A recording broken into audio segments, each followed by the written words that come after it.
Bonjour à tous et à toutes. Merci de me rejoindre dans cette nouvelle vidéo qui concerne les élèves de la 5e année primaire.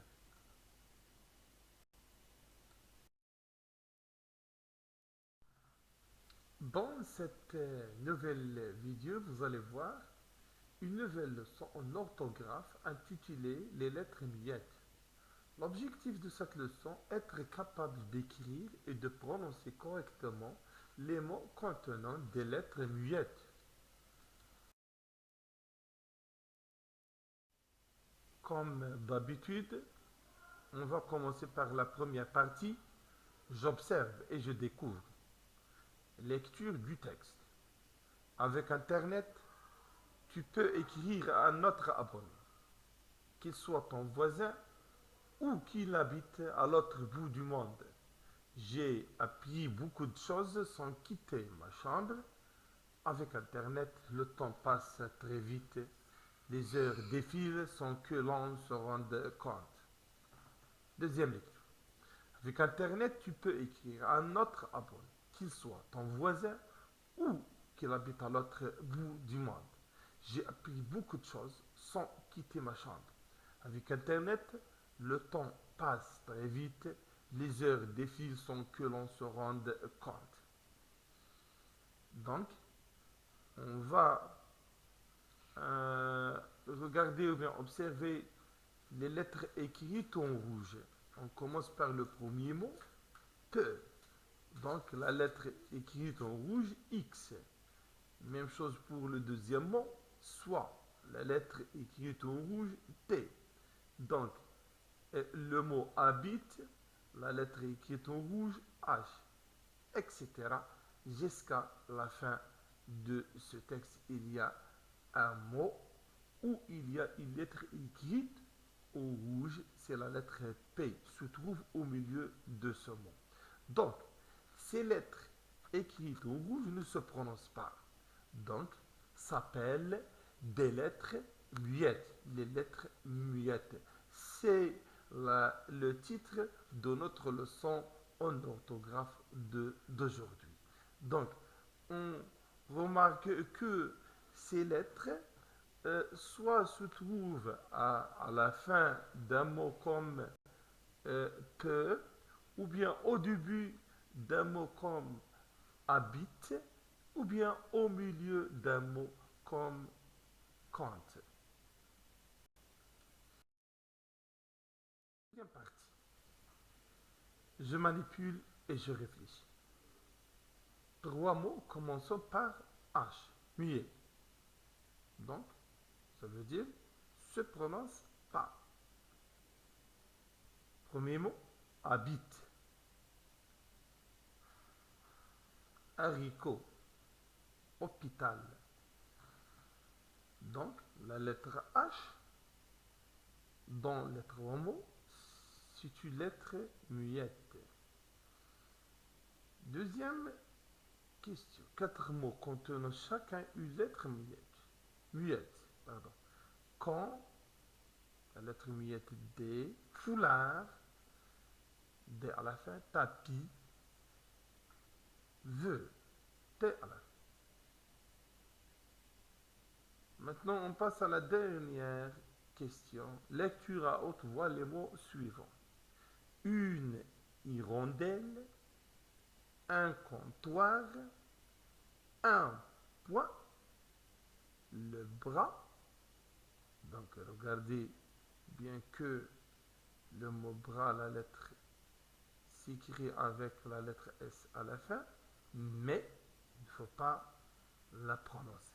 Un et pont, même chose pour la lettre G, le choix, X à la fin, une perdrix, l'asthme, le mot l'asthme, regardez comment ça s'écrit, les lettres muettes se trouvent au milieu de ce mot.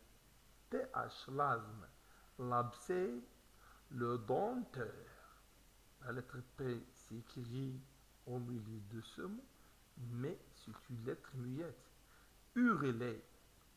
Vous comptez un motard, D à la fin, c'est une lettre muette. Un canard. D à la fin. C'est une lettre muette.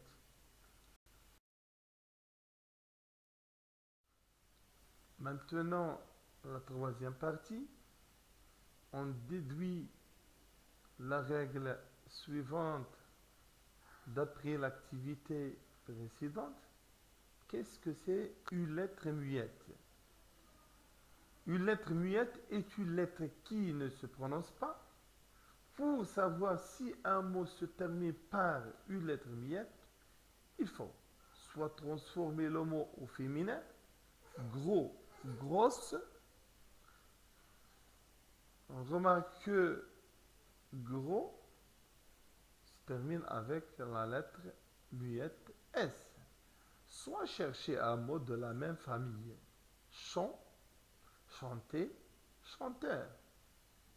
Automatiquement, on découvre que le mot chant se termine avec la lettre muette T. Tapis, tapissier.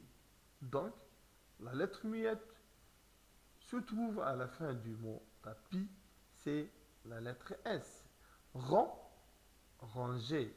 Donc, la lettre muette du mot rang, c'est la lettre G. Maintenant, on passe à la dernière phase, je m'évalue. Donc, on va voir comment on se, ou bien comment on va lire des mots qui contiennent des lettres muettes. Commence par le premier mot. Un rang. Donc, H se trouve au début de ce mot, mais ne se prononce pas. C'est une lettre muette. Un rang, c'est un poisson. En arabe, samakun mumalla. Le deuxième mot, lazm. Donc, la lettre muette, ou bien les lettres muettes, T et H, se trouvent au milieu de ce mot. Donc, il faut bien regarder comment ça se lit ce mot, lazm. Donc, cela signifie que c'est une maladie de respiration. Maradou rab. Troisième, un chef-d'œuvre.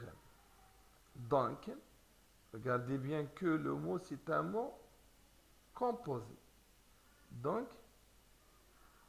chez se termine avec la lettre F à la fin. C'est une lettre muette. L'explication de ce mot. C'est une production littéraire ou artistique célèbre. إنتاجات أدبية أو فنية وما يعادلها باللغة العربية تحف ولا تحفة. Le dernier mot, les sangsues. Donc, la lettre muette se trouve au milieu dans ce mot. C'est la lettre G. L'explication de ce mot, petits animaux aquatiques qui sucent le sang des hommes et des bêtes. ما يعادلها باللغة العربية علق أو علقة وهي التي تمتص الدم من الإنسان أو من الحيوانات. Donc, c'est la fin de la vidéo. J'espère que vous avez bien compris cette leçon. Merci de m'avoir suivi. À bientôt.